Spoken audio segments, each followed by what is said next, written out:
name is Kaylin. I also go by kaycreigh, and I am your coach of the LA Spice, the spiciest draft team there is.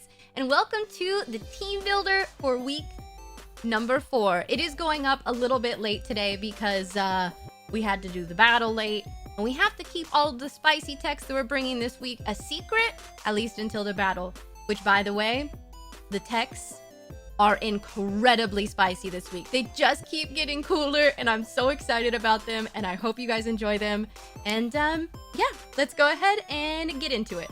Hey guys, my name is Jamie Boyt. I also only really go by Jamie Boyt, and I am part of the front office of the LA Spice, the spiciest draft team there is. Ooh, smashed it. I know. Let us know in the comment section down below who you think did it better and why it's Jamie. Okay. I mean, I don't have my long hair anymore. I can't do the hair flip. It's okay. We've gotten at least one hair flip in this video at this point, so I think we've met our quota. But yes, welcome to the team builder for week 4 against Reversal and the Furious Fishes. I'm super excited about this week, you guys, and you will see why. A very key player is coming this week, and she is going to shine. It is a moment that we have all been waiting for. Namely me. I've been really excited. But so we have the matchup in front of us. I do want to note that it says that they have Lipard, but that is a trade that takes effect next week. So instead of Lipard, they actually have Dreadnought. So yes, bear that in mind. Looking at this, they have like a lot of water types. I think is like the first thing to point out. And I mean, okay, everything's fine. A notification went off. But we have sun mode, and so like that in a way kind of checks that, but of course they have the ability to set up rain and whatnot. So we did come up with kind of a spicy plan. When you guys were looking at this initial matchup, did you have any thoughts? My main thought was, because there's so many water types, and the fact that we have sun, that should be in our favor. But then, because they've got so many water types, they can always just max Geyser whichever one they want to be able to overwrite that sun. So it does become a bit awkward.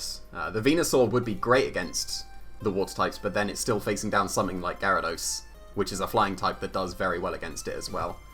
T-Tar is not that great to overwrite their geysers that they could go for as well, because it gets threatened down so heavily by the water types as well. So yeah, like in Trick Room as well, we've got some Pokemon that can do really well. Like Araquanid is slower than pretty much everything. Ignore Grapploct. Grapploct's not a Pokemon. So Araquanid's slower than everything else. So if we get Araquanid in Trick Room as well, that's going to be very good. If you've just jinxed it and Grapploct comes, like, I know. That's going to be so bad. I will still not respect the Grapploct even if it 4-0s K. But I mean, like, I had similar thoughts with you. Like, there's a lot of water type Pokemon. I think with this particular matchup, positioning is going to be key, because we have so many advantages with the fact that we can have Sun, and like obviously Venusaur can apply good pressure, and we have options to kind of counter with Pokemon like Araquanid. They don't really mind taking water type attacks, but like you said, boy, like there's a lot of flying type potential on there as well. And Pokemon like Venusaur and Araquanid can fall victim to those. Yes, Tyranitar can change up the weather, but it doesn't want to take any water type moves. Exactly the same situation for Ninetales. But I think if you can get the right ball positioning, then you're in a position to really sort of sweep through the team. And once someone's on the back foot in this particular matchup, it's going to be really, really hard to gain momentum again. So I think going into it, that was kind of one of the main focuses we had, that from turn 0, we need to have momentum. Yes. What they said, I agree. Absolutely. I do want to point out, I should have mentioned this at the beginning, that Bella VGC is not joining us this week. He's studying. It's very important. So he will be missed, but we are continuing on. So yeah, that is the matchup. Anything else that you guys want to add, or do you think we should start going over the mons that we brought in the spreads? Well, I said our initial plan almost as a joke to start off with, but then as soon as I said it, I realized how actually worthwhile it was, which I did not expect, because I didn't really respect this choice of a Pokemon, but it's really going to shine this week. And fun fact, worthwhile is actually kind of a play on words and spoiler. So. Oh, I see what you did there. Yeah. Oh, that was so intentional. Yeah, definitely. Wow, you're amazing at this. The wordsmithing. All right. So, first up, we are bringing Shelob the Araquanid. She looks amazing, very tanky. With leftovers, she's bringing Water Bubble, Liquidation, Leech Life, Substitute, and Protect. So from practices, she pretty much hard walls everything. I mean, especially things like Gyarados when it's not Dynamaxed, and Poliwrath just in general. She's absolutely killing it. She's so sassy, and that's my input. Let's look at the technical aspects of this. Well, it's weird, like, going with the Araquanid against so many water types because they resist the liquidations, but you also pretty much hard wall them as well. And the only real threat to Araquanid is that Gyarados, and it's only a threat if it's in Dynamax, because it has to use Bounce as its flying move. So if you get the substitute up and there's no Airstreams, the Dynamax is gone, you can always substitute on the Bounce and then just Protect on the Bounce. You've still got a substitute, they can't hit you. So it's going to be a really good way around the Gyarados. And then, because that's the only real threat to the Araquanid, we should be able to just get up substitutes, wall things, and just slowly chip away at their team in the Trick Room. So it should be very effective. Yeah, like, I think I'm going to harp on about positioning a lot in this particular team builder, but like Boy was saying, you don't want to have Araquanid out against Dynamax Gyarados, but against normal Gyarados with Bounce, you can easily set up your substitute on a turn where it's up in the air, not doing much.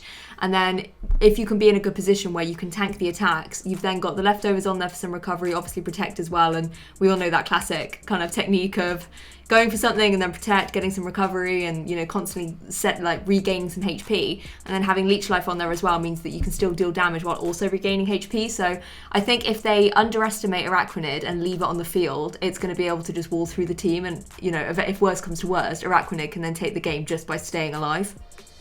It did that a lot in practice as well. I should just mention what the EVs do as well. We can Oko Executor with a Leech Life and bring us Gengar probably down to its Focus Sash, assumed Focus Sash with the Liquidation as well. And then the Special Defense, just being sassy, means that we can always survive. The substitute can always survive a non-invested Moonblast from a Clefable. And I feel like that's a lesson for life as well. That being sassy will Sassy get Spider. You places. Yes, exactly. Sassy Spider Shelob. There's a lot of alliteration there. Wait, so yes, Sassy Shelob Spider with a substitute. Amazing. Oh god, okay. No, Sassy Shelob Spider setting substitute. With something about no speed. Dang it, I couldn't. Slow speed. No, I couldn't think of an S word for Slow speed would be relevant. slow Because it's speed. slow. Yeah. There we go. I think we've done it.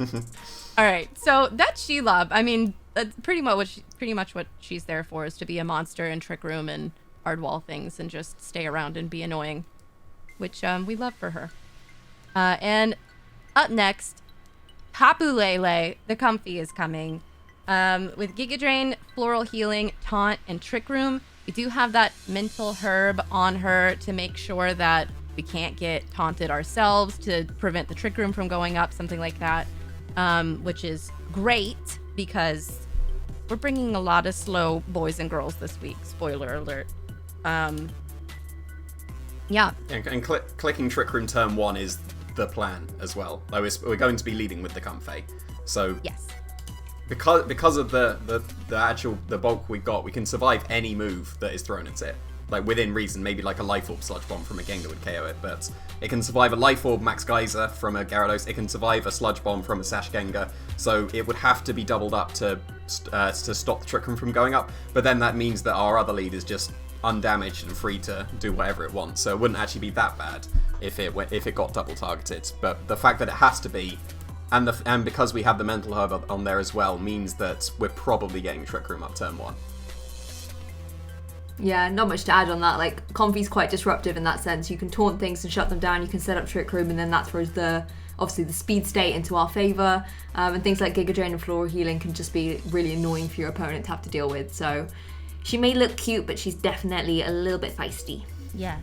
Yeah, and the taunt is there to stop the Clefable from being able to follow me. It's also there to stop the coil stuff from Hypnosis Milotic as well, because that's what the speed investment is for as well. It's to outspeed a Milotic that outspeeds our Tyranitar.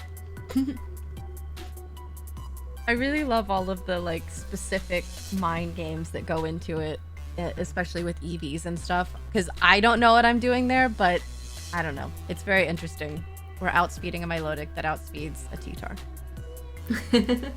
I love that a lot. All right. Next up, speaking of slow boys and girls, Clip-Clops, the Dusclops is coming with Poltergeist, actually, Rain Dance, Cane Split, and Trick Room as well. And of course, we have Eviolite to be the bulkiest of Clip-Clops. And he's sassy as well, which I kind of, you know, we're bringing two sassy mons, which is kind of amazing. Pretty much, okay, so the Poltergeist is interesting, and this came up when we were doing practice things, where we had, initially, what did we have on him? Nightshade instead. That's right, we had Nightshade, and we were running into issues with, I believe, sorry, Bella was coughing, but I believe Gengar specifically, but maybe also a few other things. So for was the fact that just Nightshade wasn't doing any, like, it does consistent damage, but just not enough damage, and this is one of the weeks where Poltergeist is generally stronger than Nightshade. Like, cause it can do a lot of damage to the Executor, a lot of damage to the Gengar. It can OHKO the Gengar if it's not holding a Focus Sash, but we need to make sure that sash is broken before we Poltergeist it as well, because if we attack it from full HP and bring it down to the Focus Sash, Dusclops can't attack the Gengar anymore. So that's going to be an interaction to keep in mind as well. Yes. For those of you who don't know what Poltergeist specifically does, it's base 110 power. It says it fails if the target has no held item. So that's why we have to be really careful about breaking that Focus Sash. So it's a really interesting move. I had heard it before, but I didn't know what it did. So interesting. Yeah, it works as like a second Frisk as well. So because it will tell you it's being attacked by this item, so you'll be able to effectively do a second Frisk, which is going to be quite cool. Yeah. And then the Dusclops can just live 2 Shadow Balls from a Sash Gengar as well. Yes. Yeah. I mean, I'm loving that we've got Dusclops back. It's one of my favourite Pokemon, so I'm super happy to see a sassy one back on the team. But I think, like, our opponent has a team that can be potentially really hyper offense, which is quite scary. So I think having something like Poltergeist, which, yeah, you wouldn't normally see on Dusclops, just allows us to be able to return some of that offensive pressure, even on a kind of more bulky, non-offensive Pokemon like Dusclops. It still can pack a punch and be able to pick up KOs. And I think with Gengar being such a problem and just such an offensive pressure, if we've got a way to be able to pick up the KO against it, we might as well take it. And I think it's going to be really interesting, as long as you hit. As long as you hit. Don't jinx it, don't put that energy into the universe. It's fine. It's a Dusclops. It's perfect. Yeah, no, it's fine. It missed 3 times in a row in practice. We've got that out the way. That did happen. Oh no! I forgot about that. Oh no! I think it'd just be really cool if you can have that interaction of not breaking a potential Focus Sash and then picking up the KO with it. I just think that would be really cool if you can do that. Yeah. Yeah, we had a situation where we still had... okay, so this is going to be spoilers for the next Pokemon that I'm really excited about coming, but we are bringing Mawile. And we had a situation where we had a Dynamax Mawile still out, and Gengar was on the field with... I don't remember what the other thing was, but it was less of a threat than the Gengar. And so we ended up using Max Starfall into the Gengar to specifically not break the Sash, and then we're able to in turn KO it with the Dusclops, which is like a pretty cool and like niche situation that I kind of hope comes up, so I look like I know what I'm doing. And Dusclops gets a KO. Yes. Yeah, we love that for him. So yes, Mawile is coming, and she's going to be an absolute monster. Wednesday with Iron Head, Play Rough, Thunder Punch, and Protect. She's going to be Hyper Cutter to prevent any intimidates, because nothing intimidates her. She is Life Orb and Brave, okay? She is a brave, independent, strong woman, and she's going to put in the finest of work this week. Stronger than I expected, for sure. He doesn't actually have anything for Mawile. There is no super effective stab move that hits the Mawile. which is really, really interesting, and why we're going with the Mawile here. The plan is to Dynamax it turn 1. So she's actually going to put in a lot of work. She can OHKO Clefable with the Max Steel Spike, OHKO the Gyarados with a Max Lightning, and OHKO the Poliwrath with a Starfall. She can do a lot of damage this week. Which yeah, 100%. Like, I think in testing, one of the things we realised was our biggest problem was Clefable, because it's so disrupted, redirecting around attacks, allowing potential setup with Dragon Dances and Belly Drums and all this kind of stuff. So being able to have a Pokemon that can just turn 1, OHKO it, don't have to deal with that anymore. Like, I think you said, Boy, like, when we first sort of saw that looking at the matchup, you were like, haha, we could bring more on in Trick Room, what a joke. And then suddenly the little seed was planted and this idea started to grow. And I think that's where Mawile's potential is great. Like, obviously, it's a great Trick Room Pokemon as well, and having kind of the variety of moves on there. So you've got the Thunder Punch on there to get Max Lightning as well. That can be good against Pokemon like the Gyarados, and obviously Semi-Electric Terrain can help against any potential shenanigans you might fall into. Yeah, I think it's just like, it's a really versatile Pokemon. As long as it can use those 3 max moves to sort of its full effect, it's just going to be able to sweep. It's going to be amazing. And it should be able to, because I made it survive a Max Quake from Gyarados and a Shadow Ball from Gengar as well, when it's in Dynamax. Yes. So it should be able to get that, and most likely while even surviving its own Life Orb chip as well. Which we love for her. I will say, devotees, LA Spice stands, long-term LA Spice fans will remember that the last season that I was in the WBE, we actually brought Mawile to be a Gyarados counter in another battle. I think it was my battle against Patters. And that was before we had Dynamax, so she was slightly less effective in that sense. But she has all the tools that she needs to shine. We're planning to do a double fairy lead, which I am all about. Wednesday, Tapu Lele out there, full fairy power, and they're gonna do amazing. And they're pretty much, outside of a few very specific circumstances, are unstoppable. So yeah, it did seem to be like Mawile should be able to get 2, maybe 3 KOs in its Dynamax, which is going to be great. Like, this is the week for Mawile. I really hope she shines this week. Yeah, that one's on me, so we'll see how that goes. And next up, I mean, we could not, it would not be an LA Spice battle if we didn't bring Foxy Spice, the Ninetales. She is going to be Scarfed this week, so she is speedy as heck, outspeeding specifically, I think it was Chlorophyll Executor. Is that what she's? Yes. Okay. Yes, it can outspeed Executor slightly faster than that as well, because we've also set our Venusaur to outspeed that. But then we set the Venusaur to be slightly faster than our Venusaur, spoilers for the last Pokemon, to be able to go for Fake Tears before the Venusaur attacks, even in Sun. Yes. So that's going to be able to put out a lot of damage. Yes, so she's, I mean, depending on the leads that we see, either we're just going to Fake Tears, especially against like a Clefable, something like that, be able to hopefully OHKO it with a Max Ooze sort of situation, or at least like really put in some work. And then Mystical Fire, which I don't think we've ever clicked. I don't know the specific situation in which I would use it. Solar Beam and Heat Wave as well. It's just a single target fire move that is 100% accurate. Like, Heat Wave can miss. You're pretty much clicking either Heat Wave or Fake Tears, so it doesn't particularly matter what the other 2 moves are. Yeah. So just might as well. And it lives a Gyarados Max Geyser in the Sun as well, which is going to be really nice, because then you can survive, you could switch back out and switch back in to reset that Sun. Yeah, I'm a big fan of the Fake Tears on her as well, and this is what makes the team so versatile, because you have that mode like you talked about with the leads with the double fairy, which is awesome, but then you also have that classic Sun mode that you can have in the back, you can have it as a lead. It just gives you a little bit more versatility, and having something like Fake Tears followed up by the Venusaur is just going to be so destructive. You're just going to be able to pick up KOs and go right on the offensive with it, and having the ability to be super fast and still goes for those Fake Tears, even if you end up in some position where there's rain up on the field, but you can still go for those Fake Tears and try and just reduce their special defense to try and help you out. That's going to be really pivotal. So I think Ninetales could be awesome. I mean, she's foxy, she's great. It's going to be fine.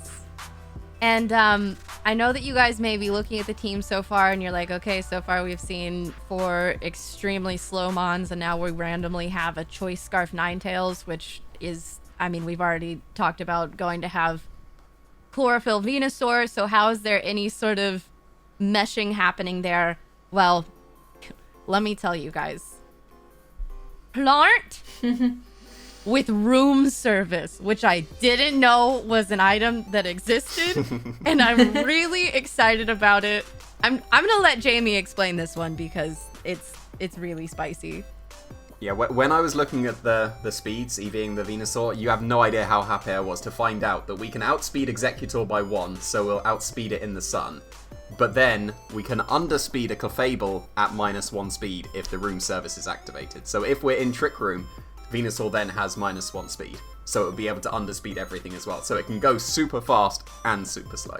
Yes, which for those of you who may not be familiar with it, room service is an item that when Trick Room is set up, it lowers whoever's holding its stage speed by 1 stage.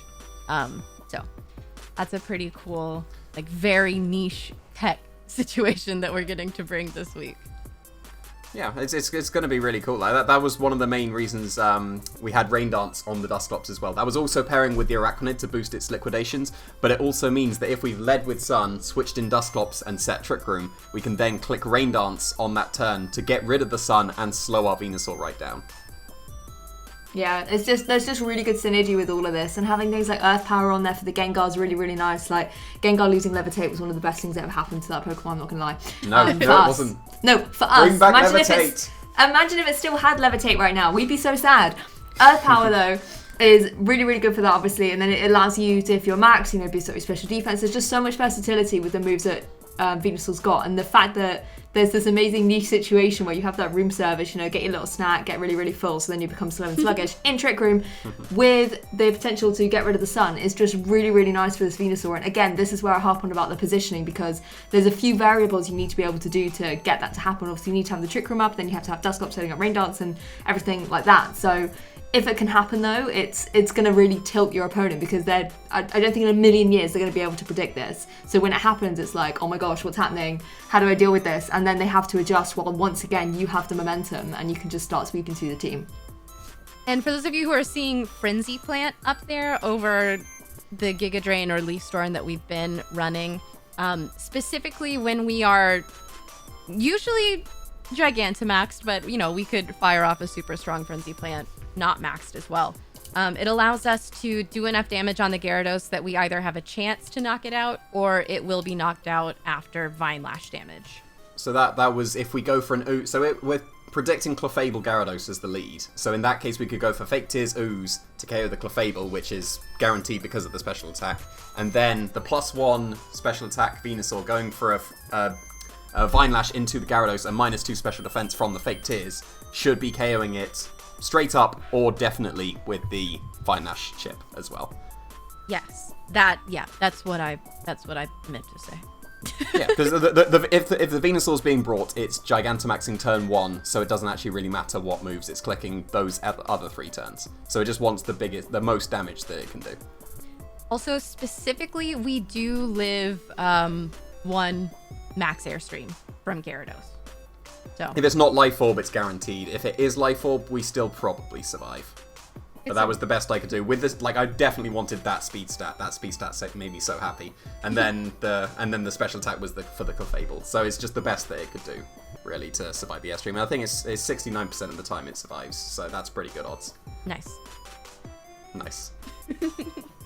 And yeah, that's the team for this week.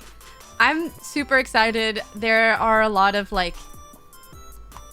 piloting things that I need to be confident about with this team, but I really like it and practices have gone very well, so I'm hoping that I can actually do that. But let me know what you guys think of this particular team, if you're liking the mons that we've been bringing, the spreads that we've been bringing, and the cool sort of tech things. Yeah, any final thoughts, guys? I'm hoping Mawile does well. I don't know when it's going to come again, because I didn't respect it until now, and my respect has gone up a lot for it. So I'm hoping that continues, but we'll see in the future weeks. But this is the week for Mawile. Yeah, hopefully it'll be global respect when Mawile picks up all these KOs. Everyone will see it in a whole new light. But honestly, like, I think as long as, you know, you stay calm, remember how much you've smashed it in practice, and just remember all the different things this team can do, you're going to absolutely smash it, Kay. You'll be fine.